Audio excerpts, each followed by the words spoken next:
Hey guys, welcome back to our YouTube channel. അപ്പോൾ നമുക്കിന്നൊരു mango shake ഉണ്ടാക്കിയാലോ. എൻ്റെ വീട്ടിലെ മാംഗോ കൊതിന് വേണ്ടിയിട്ടാട്ടോ ഞാൻ ഇത് ഉണ്ടാക്കുന്നത്. അതിന് ഷേക്കും ഭയങ്കര ഇഷ്ടമാണ്. അപ്പോൾ പിന്നെ മാംഗോ ഷേക്ക് തന്നെ ആവാമെന്ന് വെച്ചു. മാംഗോൻ്റെ സീസണൊക്കെ കഴിഞ്ഞെങ്കിൽ നിങ്ങളൊന്ന് മസ്റ്റ് ട്രൈ ചെയ്തിട്ടുള്ള ഐറ്റമാണ് കേട്ടോ. മാംഗോൻ്റെ സീസൺ ആകുമ്പോൾ ഉറപ്പായിട്ടും ഉണ്ടാക്കി വെക്കുക കേട്ടോ.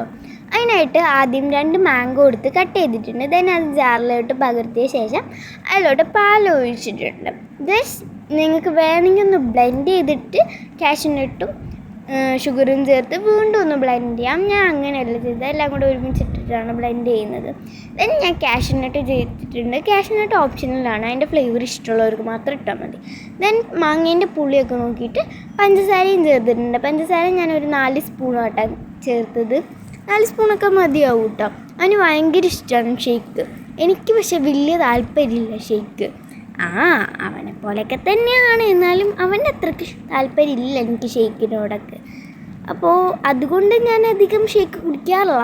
പക്ഷെ ഇതെനിക്ക് ഭയങ്കര ഇഷ്ടമായിടാ. അതുകൊണ്ടാണ് ഞാൻ പറഞ്ഞത്, മാങ്ങ കൊതിയനല്ലാത്തവർക്കും ഷേക്ക് കൊതിയനല്ലാത്തവർക്കും ഇത് ഭയങ്കര ഇഷ്ടമാവും. ദെൻ വീണ്ടും നമ്മൾ പഞ്ചസാര ഇട്ടതിൻ്റെ മുകളിൽ മാങ്ങ ഇടണേ. ദെൻ അതൊന്ന് ബ്ലെൻഡ് ചെയ്തെടുക്കണം കേട്ടോ. നല്ലോണം ബ്ലെൻഡ് ചെയ്യണം. നിർത്തി ബ്ലെൻഡ് ചെയ്യണമായിരിക്കും രസം. അപ്പോൾ നമ്മൾ ദെൻ അതിന് ഒരു ഗ്ലാസ്സിലേക്ക് പകർത്തി കൊടുക്കുന്നുണ്ട്. ദെൻ അവന് ഞാൻ കൊടുത്തപ്പോൾ അവന് നല്ലതായിട്ട് ഇഷ്ടമായിട്ടോ. അവൻ അപ്പം തന്നെ പറഞ്ഞു യമ്മീ. അപ്പോൾ അവന് ഭയങ്കര ഇഷ്ടമാണ് ഷേക്ക്. അതുകൊണ്ട് എനിക്കറിയായിരുന്നു എന്തായാലും നല്ല ഇഷ്ടമാവുമെന്ന്. ഞാൻ പിന്നെ ഷേക്ക് ഞാൻ ജസ്റ്റ് ഒന്ന് ഡെക്കറേറ്റ് ചെയ്തിട്ടുണ്ടായിരുന്നു. ഐസ്ക്രീം ഡ്രാഗൺ ഫ്രൂട്ടൊക്കെ ഇഷ്ടം. അത് നിങ്ങൾക്ക് ഓപ്ഷനിലാണ്, വേണമെങ്കിൽ ചെയ്താൽ മതി.